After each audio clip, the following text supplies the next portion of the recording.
और कौन सी चीज नहीं हुई। आप बताते हो ना कि ये चीज नहीं हुई, तो वो क्या है, वो डेफिशिएंसी है, उसी को हम गैप ही कह रहे हैं। ठीक है, विच मीन कि आप गैप लिखोगे आइडेंटिफिकेशन ऑफ डेफिशिएंसी या इनकॉर्पोरेशन ऑफ डेफिशिएंसी। तीन लोगों ने रिसर्च की, तीनों के डिफरेंट रिजल्ट आए, हम कंक्लूड नहीं कर सकते कि क्या होता है फिनोमेना, तो इट्स मीन कि ये डेफिशिएंसी है। इसको हम आइडेंटिफाई गैप के अंदर ही लिख रहे हैं। ठीक है, तो इन दैट कंटेक्स्ट ये दोनों सेम है। ठीक है, फिर ये रीडर इंटरेस्ट सबसे इंपॉर्टेंट चीज जो होती है ना क्वालिटेटिव रिसर्च के अंदर। ये आप लोगों को क्यों मजा नहीं आ रहा पढ़ते हुए क्वालिटेटिव रिसर्च? आप यही कहते हो ना कि इसके अंदर तो कोई इंटरेस्टिंग चीज नहीं है, बोरिंग है, आप बोर होना शुरू हो जाते हो, वर्ड्स बहुत डिफिकल्ट है। ठीक है, जो एक्चुअल में जो ऑथर्स होते हैं ना, ये नॉवल लिखने वाले ज्यादातर वो क्या कर रहे होते हैं, वो कोशिश ये करते हैं कि वर्ड्स ऐसे यूज किए जाए जो कि मुश्किल हो। ठीक है, अच्छी बुक उनके नज़दीक जो ये वेस्टर्न ज़्यादातर जो लिटरेचर लिखते हैं ना, उनके नज़दीक ये है कि अच्छी बुक वो होगी जिसको पढ़ते हुए ना रीडर को एक दफ़ा पसीना आ जाए कि ये वर्ड्स, मतलब उस एक बुक को समझने के लिए उसको 4 किताबें और पढ़नी पड़े साथ, वर्ड्स इतने मुश्किल हो। ठीक है, जो पाकिस्तान के अंदर भी कुछ है ना, मतलब अगर उर्दू नावल पढ़े है ना, किसी ने पढ़े, कौन किसको पढ़ा है? ये पढ़ा था, याद नहीं है वो बंदा किसका रहा नावल का, वो नावल याद नहीं है ना, संभव। अच्छा, तो फिर इंग्लिश पढ़ा हुआ है, इसका मतलब नावल ऐसे थे जिसने इम्पैक्ट ही क्रिएट नहीं किया, आप भूल ही गए, बहुत याद ही नहीं रहे, वो नावल नहीं थे। अच्छा, इंग्लिश में पढ़े सादत हुसैन मंटो का पोवर्टी, सादत हुसैन मंटो को पढ़ा है। ठीक है, उसके अलावा सर खालिद हुसैनी को पढ़ा है। उनकी जो राइटिंग स्टाइल है वो कैसा है, मतलब इजी वे के अंदर लिखते हैं या कोई मुश्किल होता है? मंटो थोड़ा सा डिफरेंट था, मंटो डिफरेंट है, मंटो के थोड़े से मुश्किल होते हैं। उसके अलावा सर डेप्सी सिद्वा थी, उसको हमने पढ़ा। और वो तो अमेरिकन, उनका थोड़ा इन्फ्लुएंस था। हाँ, उनका इम्पैक्ट पाकिस्तानी थी, मतलब सारी जिंदगी उधर रही है, तो उसमें थोड़ा बहुत पार्टीशन पीरियड था। और एक दो और राइटर हैं, उनको नाम नहीं, और किसी ने किसको इंग्लिश नॉवेल्स पढ़े में, और इंग्लिश नॉवेल्स के अंदर ही अगर बात की जाए तो उनकी रीडेबिलिटी क्या होती है? सर वो इस तरह होती है कि आपको कोई डिक्शनरी रखनी पड़ती है, कोई अल्केमिस्ट पढ़ा, अल्केमिस्ट पॉलो कोएल्हो का दूसरा एक और था, मुझे उसका याद नहीं है कौन सा था। ठीक है, तो बेसिकली क्या है कि उसके अंदर उन्होंने डिफाइन किया है, अल्केमिस्ट के अंदर एक इंडिविजुअल जो है वो बुक पढ़ रहा था और दूसरा साथ से गुजरते हुए कहता है यार ये बुक बड़ी फारिग सी बुक है, आप टाइम वेस्ट कर रहे हो। उसने कहा क्यों, मुझे तो इंटरेस्टिंग लग रही है। कहता है समझ आ रही है? कहता है हाँ बिल्कुल आ रही है। तो उसने कहा कि जो बुक समझ आ जाए ना वो अच्छी बुक नहीं होती। बुक को समझने के लिए आपको जब मेहनत करनी पड़े ना, तो इसका मतलब है कि वो बुक डिफिकल्ट है, रीडेबिलिटी। लेकिन आर्टिकल के अंदर, रिसर्च के अंदर आपने हमेशा वर्ड्स वो यूज़ करने हैं, जॉर्गन्स वो यूज़ करने हैं जो हर इंडिविजुअल के लिए अंडरस्टैंडेबल हो और इजी हो। ठीक है, वो उसको पढ़ते हुए प्रॉब्लम ना हो, कंटेक्सचुअलाइज करते हुए हर इंडिविजुअल उसको डिफरेंट मीनिंग ना दे। ठीक है, तो इस चीज़ को आपने क्या करना होता है, माइंड में रखना होता है। ठीक है सर, जैसे ये भी एक फिनोमेना है कि भाई अगर आपके डिफरेंट आगे कॉम्प्लेक्स वर्ड्स आ रहे हैं तो लोग अपना इंटरेस्ट भी लूज कर जाते हैं, फिर अक्सर छोड़ देते हैं कि भाई ये तो ये भी है। हाँ, कि जब मुश्किल आपको, क्योंकि रीडर आजकल का जो रीडर है ना, वो क्या कर रहा होता है, उसके पास इतना टाइम नहीं है कि वो एक बुक को समझने के लिए 4 और बुक पढ़ेगा। तो रिसर्च के कंटेस्ट के अंदर भी यही है कि अगर आपने अपने आर्टिकल को बहुत अच्छा लिखना है तो आप चीज़ें वो वाली डालो उसके अंदर जिसकी वजह से लोगों को समझ आना शुरू हो जाए कि ये लिखा हुआ क्या है। और उसके लिए सबसे इम्पोर्टेंट चीज़ जो है वो क्या है कि फ्लो होना चाहिए आपकी रिसर्च के अंदर। जहाँ से स्टार्ट हो रही है, जहाँ पे कंक्लूड हो रही है, हर चीज़ फ्लो के अंदर जा रही है। ठीक है, तो सबसे पहले क्या है, क्रिएट रीडर इंटरेस्ट। आपने उसका use a narrative book, timely topic, ठीक है, कंट्रोवर्सी, स्टैटिस्टिक्स, ठीक है, इस तरह की चीजें जो अभी करंटली चल रहा है ना पॉलिटिकल, जो आपका इधर एक अनरेस्टी सिचुएशन आई हुई है पाकिस्तान के अंदर, उसको स्टडी करोगे, उसके ऊपर नैरेटिव, ये ज़्यादातर यूट्यूबर हो गए, ज़्यादातर जो ये ब्लॉगर हो गए, ये क्यों इतना ज़्यादा जो है वो सक्सेसफुल हो गए हैं और एकदम हमने उनके नाम सुने हैं। हमें तो आज तक नहीं पता था ये सदीक जान कौन है, हमें आज तक नहीं पता था कि ये अरशद शरीफ कौन था, ठीक है। उसके अलावा इस तरह के बहुत सारे जितने भी लोग हैं ना, इनके नाम मुझे नहीं पता था, ठीक है। हमें कब पता लगा? 2022 के बाद। और 2022 के बाद उन्होंने ऐसा क्या किया कि वो इतने ज्यादा फेमस हो गए? उन्होंने करंट टॉपिक, टाइमली टॉपिक, ठीक है, उनको उन्होंने स्टडी करना शुरू किया, उनके अंदर कंट्रोवर्सीज जो थी उनको आइडेंटिफाई किया और उसकी बेसिस के ऊपर उन्होंने डिफाइन कर दी सारी की सारी चीजें। एक्सक्यूज मी, अस्सलाम वालेकुम। क्लास में हाँ मैं यहाँ से निकल के 9 बजे ना फिर आपको साथ ही 3:21 ठीक है, ठीक है।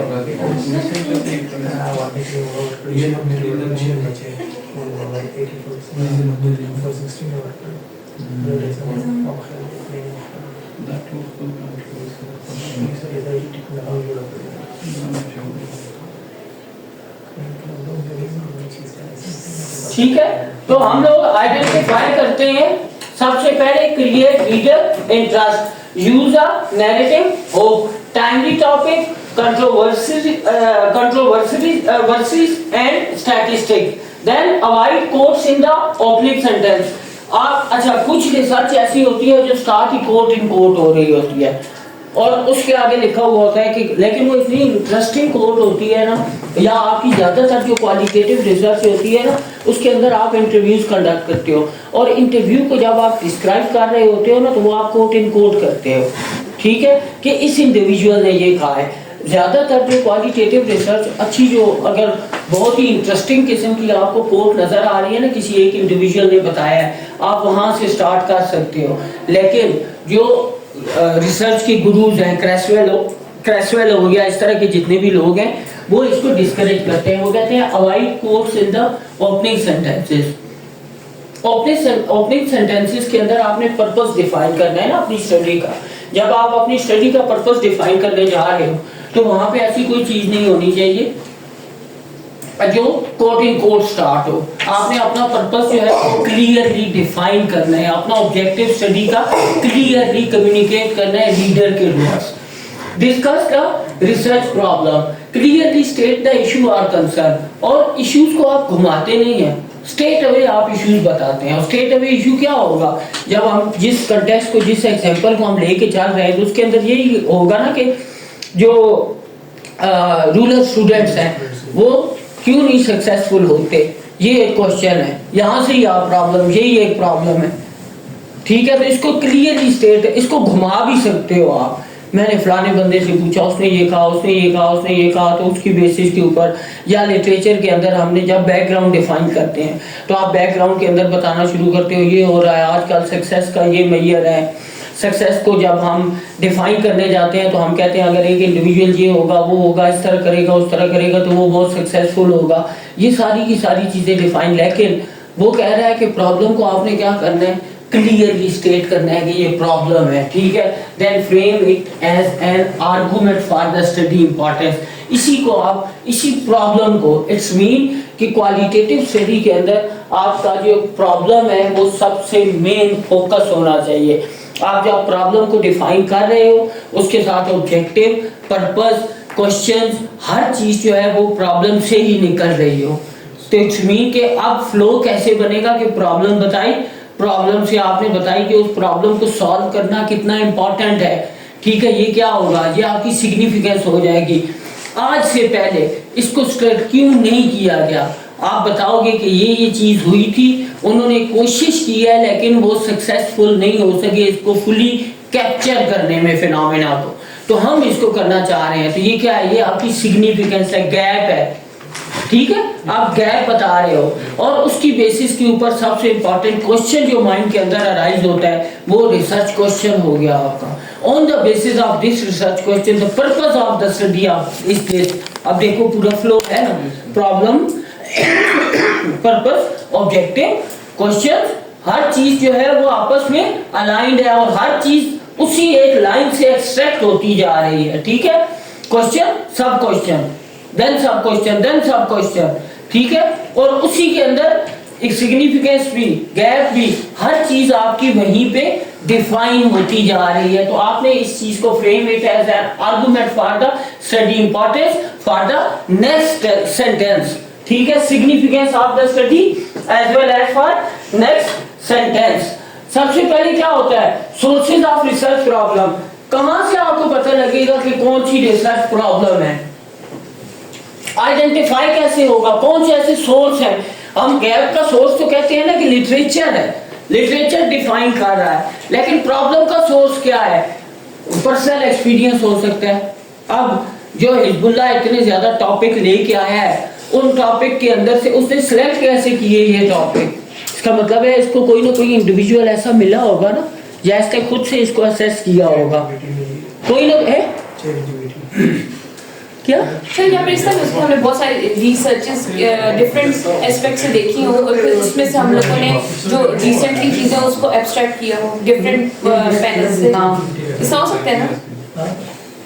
क्वांटिटेटिव के अंदर होता है ना, क्वालिटेटिव के अंदर हम कह रहे हैं ना, एक तो ये है ना कि वहां से आपने आइडेंटिफाई किया, लेकिन वो होगा आपका गैप, आपने क्वालिटेटिव और वो क्वांटिटेटिव गैप कंसीडर ना किया और एक टॉपिक सिलेक्ट किया जिस पे आपने बात करनी है। आपने टॉपिक किस बेस पे सिलेक्ट किया, कोई भी आपने डिफरेंट रिसर्चेस देखी होगी डिफरेंट पैनल पे और आपने रैंडम रिसर्चेस से you build up a topic.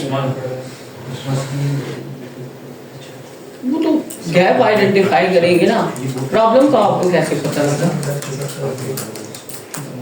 Problem literature से पता लगा,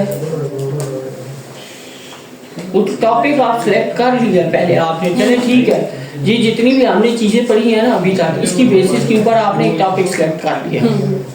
वो टॉपिक आप सिलेक्ट करते हो on the basis of your own interest, कि मेरा ये इंटरेस्ट है तो मैं इसको स्टडी करने जा रहा हूँ, ठीक है। अब आपने अपने इंटरेस्ट की बेस के ऊपर प्रॉब्लम क्या हो, प्रॉब्लम का सोर्स क्या हो, प्रॉब्लम स्टेटमेंट निकालेंगे। हाँ, प्रॉब्लम स्टेटमेंट कहाँ से आएगी, वो इंडिविजुअल कोई आपको बताएगा ना कि मेरे पर्सनल एक्सपीरियंस ऐसा है, ठीक है। अब वही मैं कह रहा था कि इन्होंने बहुत सारे टॉपिक सिलेक्ट किए हैं, उन टॉपिक के अंदर से प्रॉब्लम इन्होंने आइडेंटिफाई की है। ये प्रॉब्लम इन्होंने किस बेस पे, या तो इन्हें कोई इंडिविजुअल मिला, उस इंडिविजुअल ने ये बताया है, समझ आ रही है ना। Yes sir. तो उसने इंडिविजुअल ने उन्हें बताया कि मुझे ये प्रॉब्लम फेस करना पड़ रहा है, ठीक है, या उस इंडिविजुअल का अपना एक्सपीरियंस है, ठीक है। तो पर्सनल एक्सपीरियंस एक सोर्स हो सकता है, रियल लाइफ इश्यूज की हम बात कर रहे हैं, जॉब रिलेटेड चैलेंजेस, ऑर्गेनाइजेशन के अंदर रहते हुए आप ये देखते हो कि मुझे इस ऑर्गेनाइजेशन के अंदर ये प्रॉब्लम आ रहे हैं। वो जो प्रॉब्लम की आप बात कर रहे थे वो क्या है, वो बेसिकली आपके जॉब रिलेटेड चैलेंजेस है जिनको आपने ओवरकम करना है, और उनको ओवरकम करने के लिए आपको क्या करना पड़ेगा, एक प्रॉब्लम डिफाइन करनी पड़ेगी कि आपको एक्चुअल में प्रॉब्लम वहां पे आ क्या रहा है, ठीक है। Then gap in the literature. अब वो जो आप बात कर रही हो लिटरेचर को पढ़ा आपने, तो क्या किया, highlight in future research section of publishing study, publish study, उसके अंदर उन्होंने जो फ्यूचर रिसर्च डायरेक्शन दी थी उसकी बेसिस के ऊपर आपने कोई ना कोई चीज आइडेंटिफाई की है, या अनएक्सप्लोर्ड एरिया और मार्जिनलाइज्ड वॉइसेस, ठीक है, इनको आपने आइडेंटिफाई किया लिटरेचर के अंदर से। ये जो नीचे वाला है अनएक्सप्लोर्ड एरिया, ये जो है ना ये ज्यादातर क्वालिटेटिव रिसर्च के अंदर होता है। ये जो ऊपर वाली हम बात कर रहे हैं highlight in future research section, ये most of the time quantitative के अंदर होता है। क्वालिटेटिव के अंदर आपके पास बड़ा रूम होता है, ठीक है, आप जस्टिफाई कर सकते हो कि मैं ये क्यों कर रहा हूँ, ठीक है। Gap most of the time unexplored area आपके पास जो है ना, या ये जो फ्यूचर रिसर्च डायरेक्शन, कुछ चीजें ऐसी होती हैं जो फ्यूचर रिसर्च के अंदर भी नहीं लिखी होती, आपने उसको भी लेके चलना है। लाइक मैंने एक थीसिस एवेलुएट किया, उस इंडिविजुअल ने एक थीसिस के अंदर चीज डाली हुई थी मास्टरी गोल ओरिएंटेशन, ये एक वेरिएबल है। अब उसने डाला हुआ था तो उसका कोई गैप उसको कहीं भी नहीं मिला कि किसी इंडिविजुअल ने कहा हो कि वाकई ये वाली चीज जो है वो अफेक्ट होती है इसके साथ, लेकिन किसी दुनिया के अंदर रिसर्चर ने इस कंटेक्स्ट के अंदर उसको सोचा ही नहीं, इसलिए नहीं हुआ। तो उसने क्या किया, उसने कहा ये फिनोमेना आया 2006 के अंदर, और ये जो वेरिएबल मैं बता रहा हूँ ये 1980 के अंदर आया था। 1980 से लेके उसने हर साल की एक साइटेशन डाली। उसने कहा इस बंदे ने इसको देखा है, पढ़ा है, स्टडी की है बाय टेकिंग डिफरेंट वेरिएबल्स, लेकिन जब ये वाला कंसेप्ट आया तो इसके जो कंपोनेंट हैं वो इसके साथ अलाइन हो रहे हैं, तो इसके साथ इसको स्टडी करने की ज़रूरत है। तो वो गैप को उसने जस्टिफाई कर दिया। वो फ्यूचर रिसर्च में कहीं नहीं लिखा हुआ था, उसने खुद से एक्सप्लोर किया है। तो कुछ चीज़ें ऐसी होती हैं जो कहीं पे लिखी हुई नहीं होती, अनएक्सप्लोर्ड होती हैं, आपने उनको भी जस्टिफाई करना होता है, लेकिन उसके बैक एंड के ऊपर आपको बड़ी रिगरस प्रोसेस जो है वो अडॉप्ट करना होगा। ठीक है, तो आप आइडेंटिफाई करते हो अनएक्सप्लोर्ड एरिया और मार्जिनलाइज्ड वॉइसेस, उसके थ्रू आप आइडेंटिफाई करते हो दैट क्वालिटेटिव स्टडी के अंदर outcome of addressing the problem. ठीक है, qualitative study can provide an in depth understanding. ठीक है, उस प्रॉब्लम की इन डेप्थ अंडरस्टैंडिंग के लिए वो क्या कर रहे होते हैं, वो आपको प्रोवाइड कर रही होती है study. Fill gaps in the literature, literature के गैप को आप फिल कर रहे होते हो। एस्टैब्लिश न्यू पर्सपेक्टिव, और new perspective on the basis of आपकी रिसर्च ही आते हैं, और वो आप कैसे कर रहे होते हो, on the basis of qualitative study आप एस्टैब्लिश कर रहे होते हो new perspective. Then lift marginalised voices, वो लोग जिनको दबाया गया है, जिन वॉइसेस को दबाया गया है, आप उनको हाईलाइट कर सकते हो। ये जो रूरल या अर्बन एरिया, रूरल एरियाज के स्टूडेंट्स की हम बात कर रहे हैं, उनकी वॉइसेस को कहीं ना कहीं जो है वो दबा दिया है, उनको वॉइस को जनरेट करना, एक्चुअल में लोगों तक उसका इम्पैक्ट पहुंचाना, ये किसका काम है, रिसर्चर का। Then lead to practical improvement, वो जो प्रैक्टिकल इम्प्लीकेशंस होती हैं, थ्योरेटिकल इम्प्लीकेशंस होती हैं, ये आप क्या कर रहे होते हो, ये आप सजेस्ट कर रहे होते हो, ये आपकी सजेशंस होती हैं, जिसकी बेसिस के ऊपर इंडिविजुअल जो कम्युनिटी है वो आपकी रिसर्च को यूज करते हुए डिफरेंट किस्म की पॉलिसीज और प्रोसीजर्स बना रही होती है कि इस इंडिविजुअल ने इस चीज को आइडेंटिफाई किया, प्रूव किया, तो हम क्या कर रहे हैं, इसको डिफाइन कर रहे हैं या फर्दर एक्सप्लोर करके फिनिश कर रहे हैं रिसर्च को। देन कंपोजिशन क्या होगी आपकी, कंपोजिंग अ क्वालिटेटिव इंट्रोडक्शन, आपका क्वालिटेटिव का इंट्रोडक्शन अब इन बेसिस के ऊपर जो हमने डिफाइन किया। Basically the objective of today's lecture is कि हमने अपनी स्टडी को स्टार्ट करना है, तो हमने कहा डिफरेंट किस्म के कंपोनेंट्स होते हैं, उन कंपोनेंट को डिस्कस करते हुए मैंने सबसे पहले पर्पस बताया, ऑब्जेक्टिव बताए, क्वेश्चंस बताया, आपको प्रॉब्लम बताई, गैप बताया, सिग्निफिकेंस बताई, ये सारी की सारी चीजें आपने कहाँ पे लिखनी है, इंट्रोडक्शन के अंदर। और साथ मैंने आपको ये बताया कि वो लिखनी कैसे है, रीडर को माइंड में रख के, कि रीडर को अंडरस्टैंडेबल हो कि आप क्या कम्युनिकेट करने जा रहे हैं, लॉजिकल फ्लो के अंदर होनी चाहिए आपकी सारी की सारी चीजें, इसको हमने डिस्कस किया। सो नाउ कंपोजिंग या integrating all these components in your introduction section. आप सही प्रॉपर स्टार्ट हुए हैं, तुम कहाँ चल दी, ठीक है। आप क्या कर रहे होते हो, कंपोजिंग अ क्वालिटेटिव इंट्रोडक्शन। आप कहते हो the intent of research problem in qualitative research is to provide a rationale or need for studying a particular issue or problem. This research problem discussion begins a qualitative study, but the actual research problem is framed within several other components in an opening paragraph in a good qualitative study. आपकी एक problem statement जो है वो उस एक component के अंदर आएगी, जो हेडिंग है प्रॉब्लम स्टेटमेंट की वो स्पेसिफिक होगी, लेकिन इसकी जो डिफरेंट किस्म की बेसिस है प्रॉब्लम की, कि ये चीज इंपॉर्टेंट क्यों है, बिहेवियर तो डिफरेंट किस्म के होते हैं इंडिविजुअल्स के within working setting, employ जब ऑर्गेनाइजेशन के अंदर होता है उसके डिफरेंट किस्म के बिहेवियर होते हैं। आप यही वाला बिहेवियर क्यों स्टडी करने जा रहे हैं, आपने इसी को प्रॉब्लम क्यों बनाया है, प्रॉब्लमेटिक तो सारे होते हैं, आप इसी की बात क्यों कर रहे हैं। इसलिए कर रहे हैं कि बैक एंड के ऊपर आपने जो बैकग्राउंड डेवलप किया है ना, वो सारे का सारा इसी का बताया है, इसी के आउटकम बताए हैं, इसकी वजह से ऑर्गेनाइजेशन कैसे अफेक्ट हो रही है, इसकी वजह से परफॉर्मेंस, इफेक्टिवनेस, एफिशिएंसी, कौन कौन सी चीज़ें जो हैं वो अफेक्ट हो रही है, ये सारी चीज़ें आपने स्टार्ट के अंदर बैकग्राउंड के अंदर बता दी हैं। ठीक है, तो हम क्या कर रहे हैं, उसी एक चीज़ के ऊपर फोकस कर रहे हैं। ठीक है, वो प्रॉब्लम स्टेटमेंट के अंदर आके बिल्कुल नैरो एक लाइन के अंदर आ जाएगी, लेकिन ऐसा नहीं है कि उसके कंपोनेंट आप बैकग्राउंड के अंदर नहीं बता रहे हैं। बैकग्राउंड के अंदर आप क्या कर रहे हैं, बेसिस प्रोवाइड कर रहे हैं उस प्रॉब्लम की।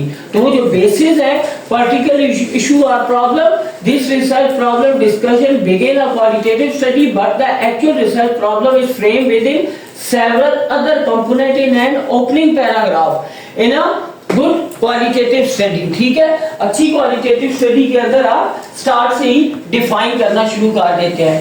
ये आपकी सैंपल है research problem in introduction to a study. ठीक है, द रिसर्च प्रॉब्लम हम कह रहे हैं कि सबसे पहले टॉपिक क्या है हमारा, टॉपिक को आपने सिलेक्ट किया, exploring the conception and misconception of tin smoking in high school, a multiple case analysis. ठीक है, कि जो टीन एजर्स हैं वो स्मोकिंग करते हैं, उसका बेसिकली क्या किया गया है, उसके एक्सप्लोर किया गया है, उसकी कंसेप्शन एंड मिसकंसेप्शन, लोग उसको कैसे कंसेप्चुलाइज करते हैं या मिसकंसेप्शन उसकी बेसिस के ऊपर क्या डेवलप होती है। लाइक ज्यादातर ना स्मोकिंग, चलो टीन एजर्स जो हैं वो मेल तो यूज कर ही रहे होते हैं, आजकल मोस्ट ऑफ द टाइम आप देख रहे हैं फीमेल जो है वो स्मोकिंग बहुत ज्यादा कर रही होती हैं। ठीक है, तो हमारी जो है ना वो एक्चुअली जो है ना वो जब भी देखती है तो वो लड़की सिगरेट पी रही थी, अच्छा उन्होंने 3-4 दफा ना इस चीज को यूज किया है। और मैं उधर गई, उधर देखा लड़की सिगरेट पी रही थी, मैंने कहा मैडम आप इतनी सरप्राइज क्यों होती है इस चीज पे कि लड़की सिगरेट पी रही है, तो इसमें कौन सी सिगरेट, अगर मेल पी रहा है ना तो उसके भी फेफड़े खराब होते हैं, और लड़की पी रही है तो उसके भी फेफड़े ही खराब होंगे, किरदार खराब नहीं होता, किरदार खराब नहीं होता। आप इतना सरप्राइज ना हुआ करें, सिर्फ सिगरेट कितने बार भी डरते देखा आपने, गाँव के अंदर से ज्यादातर फीमेल जो है वो तारी होती है ना, पूरी औरतें तो सारी डरती हैं। हाँ, हुक्का भी चलता है। हुक्का भी देखिए गांव में पीते हैं तो फिर व्हाई नॉट शहर। अगर यहाँ पे मतलब शहर के अंदर कोई लड़की सिगरेट पी रही है, ठीक है, तो ये एक हम कंसेप्शन एंड मिसकंसेप्शन इसकी बेसिस के ऊपर ना, इसी को मैं उनको कह रहा था ना कि उससे भी उसके फेफड़े ही खराब होंगे, किरदार नहीं खराब हो जाता। ठीक है, तो ये चीजें आप जो क्या है कि उनकी कंसेप्शन है ना, कंसेप्चुलाइजेशन है, इवन वो उसको क्या करती है, एक्सेप्ट ही नहीं कर सकती कि यार कोई लड़की सिगरेट पी रही होती, इवन मेल, वो मेल को भी ना बहुत ज्यादा डिस्करेज कर रही होती है most of the time cigarette से ना। ठीक है, स्मोकिंग से। अब क्या है, exploring the conception and misconception of tin smoking in high school.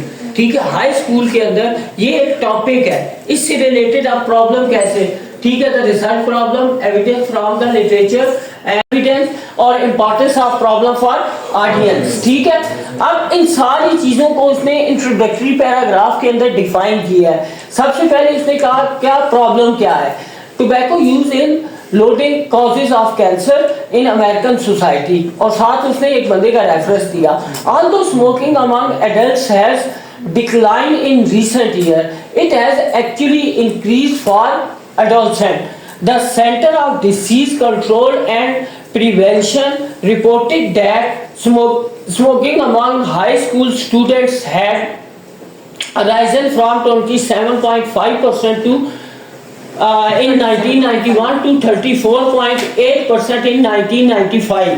ठीक है, तो उन्होंने बताया कि ये पहले जो है वो कितनी थी, 27.5% थी, but it increase with 34.8% in 1995, और unless this trend is dramatically reversed and estimated 5 million of our nation's children will ultimately die a premature death.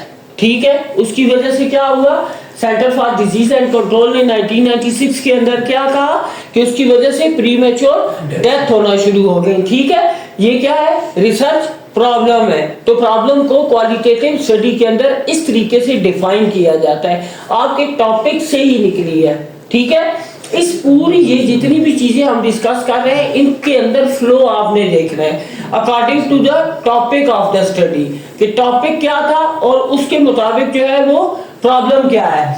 Then evidence from literature justifying problem. Previous research on adolescent tobacco also has focused on four primary topics. Several studies have examined the question of the initiation of smoking by young people and noting that tobacco use initiation ये begin as early as junior high school.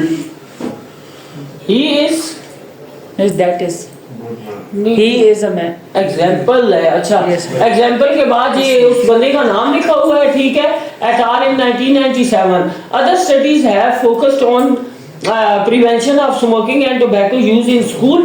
This research has led to numerous school-based prevention program and intervention.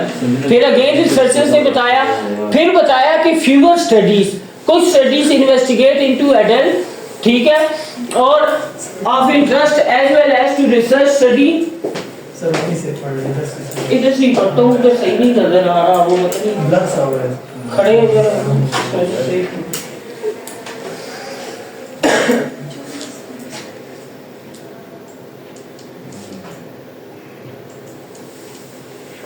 ठीक है, fewer study have examined quite attempts and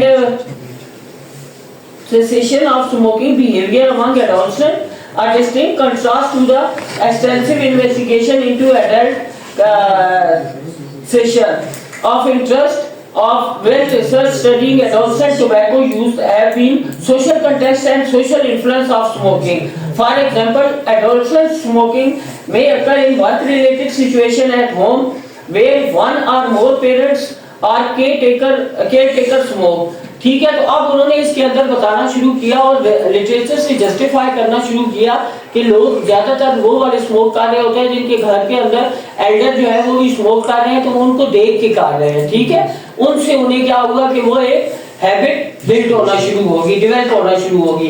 deficiencies in evidence क्या है कि हम क्यों इसको study करने जा रहे हैं, डिस्पाइट ये एक बहुत पुराना फिनोमेना है 1990 के अंदर आके, और उस वक्त डिक्रीज हो गया था, दोबारा इंक्रीज हुआ है। ठीक है, एक टाइम ऐसा आया था कि स्मोकिंग जो है वो बिल्कुल बहुत ज्यादा लोग जो है वो इसको क्या कर रहे थे, डिस्करेज कर रहे थे। जितने भी ज्यादा मतलब ये specifically with in the context of ये 2005 to 15 के दरमियान में लोग बहुत ज्यादा इसको डिस्करेज करते थे। लेटर ऑन ये दोबारा इसने एक दफा जो है वो हाई अगेंस किया है इसके अंदर। ठीक है, लोगों ने ज्यादातर फिर शुरू कर दी स्मोकिंग। ठीक, तो इन चीजों को इट्स मीन कि जब आइडेंटिफाई किया गया लिटरेचर से गैप आइडेंटिफाई किया गया कि पहले इसके अंदर डिक्रीज आया था, इंक्रीज क्यों आ गया, और इसके अंदर उन्होंने पॉसिबल रीजंस बताई हैं कि ये वो रीजंस हैं जिसकी वजह से एक इंडिविजुअल जो है वो स्मोकिंग की तरफ जाता है। देन डेफिशिएंसीज इन एविडेंस कि minimal research attention has been directed towards the social context of high school as a site for examining adolescent tobacco use during high school students from peer group which may contribute to smoking. ठीक है, अब क्या होता है group के अंदर जब student जो है वो बैठे होते हैं, एक स्मोक कर रहा है तो बाकी भी आहिस्ता आहिस्ता क्या करना शुरू कर देते हैं, वो स्मोकिंग स्टार्ट कर देते हैं। स्मोकिंग बैन नहीं करते, कोई फायदा तो है नहीं इसका, करते क्यों नहीं करते? वो कर ही रहे हैं। बेसिकली उन्होंने स्टार्ट तो इसीलिए किया है ना कि इतना एक्सपेंसिव कर दिया है कि ज्यादातर लोग जो है वो उससे क्विट करना शुरू हो गए हैं। ठीक है, तो ये जो है ना और गवर्नमेंट की पॉलिसी बहुत ज्यादा आ जाते हैं सर ब्रांड चेंज कर देते, कोई तो कोई नहीं करता। नहीं ज्यादा करने देती है। सर जो मार्बो पीते थे वो मिलानो पे आ गए, मिलानो क्या है, सिगरेट है। 120 रुपए। अच्छा ज्यादातर ऑर्गेनाइजेशन ने इस्लामाबाद के अंदर ज्यादातर ऑर्गेनाइजेशन ने अपनी प्रेमिसेस के अंदर स्मोकिंग के ऊपर क्या किया है, बैन कर सर ज्यादातर आजकल सब वेब करते हैं, फैशन वेब पे आ गए हैं। ज्यादातर स्टूडेंट यूनिवर्सिटी के अंदर भी ना वेपिंग ज्यादा हो रही है। मतलब सिगरेट से ना ज्यादातर लोगों ने अवॉइड करना, लेकिन वेब ज्यादा खतरनाक है। नहीं नहीं सर, उसका कोई नुकसान वेप हाँ उसका कोई नुकसान नहीं है, उसका नीकोटीन होता है उसमें वो तो प्रोटीन भी होता निकोटीन ज्यादा। अच्छा ठीक है। तो अब लिटरेचर के अंदर बेसिकली क्या हुआ कि आइडेंटिफाई किया गया कि कौन कौन सी जगह के ऊपर कौन कौन सी रिसर्च जो है वो कंडक्ट हुई है, और उसके अंदर क्या क्या गैप्स आइडेंटिफाई हुए हैं। Then importance of problem for audience by examining these multiple school context using qualitative approach and involving student as co-researchers we can better understand the conception and misconception hold about tobacco use in high school। ठीक है, तो उन्होंने उसकी basis के ऊपर जो एक problem बताई थी, उसकी बेसिस के ऊपर क्वेश्चंस बताने शुरू कर दिए, ऑब्जेक्टिव बताना शुरू कर दिए कि what is the objective of this current study. और उन्होंने बताया by examining these multiple school context using qualitative approach and involving student as co-researcher we can better understand the conception and misconception hold about tobacco use in the high school. With this understanding, research can better isolate variable and develop model about smoking behavior। ठीक है, तो वो अब importance बता रहे हैं। तो ये एक स्टडी जो प्रॉपर एक प्रॉब्लम से स्टार्ट हुई थी, गैप को आइडेंटिफाई किया गया, जस्टिफाई किया गया, एविडेंसेस कलेक्ट किए गए, और उसकी बेसिस के ऊपर सिग्निफिकेंस बता दी गई कि इस प्रॉब्लम को सॉल्व करना क्यों इम्पोर्टेंट है। ये सारे का सारा आप देखो उस एक टॉपिक से जो डिराइव हो रहा है, हर चीज आपस में क्या है, इंटरलिंक्ड है। तो समझ आ रही है क्वालिटेटिव स्टडी। अब हमने जितने भी कंसेप्ट डिस्कस किए थे ना, now qualitative study is in action. ठीक है, ब्रेक ना कर ले सर, करते हैं ना, अभी टाइम है अभी क्या हो गया टाइम? हाँ, 7:30 कब ब्रेक करते हैं हम? तो 8 बजे नहीं नहीं 7:30 करते हैं, 8 बजे नमाज 7:30 करते 8 बजे करते हैं और 8:30 नहीं सर, हम 7:30 करते हैं, 8 बजे आते हैं। हम 7:30 करते क्यों हैं? हाँ, ये एक नैरेटिव बिल्ड हुआ है, इस पे स्टडी हो सकती है, इसमें स्टडी हो सकती है आपकी। आप हमने अभी तक जितनी भी बातें की हैं ना, वो किसके अराउंड थी? प्रॉब्लम स्टेटमेंट के अराउंड थी। अब हम डिस्कस करेंगे पर्पस को। ठीक है, कि पर्पस ऑफ द स्टडी क्या होता है। ठीक है, कल होगी।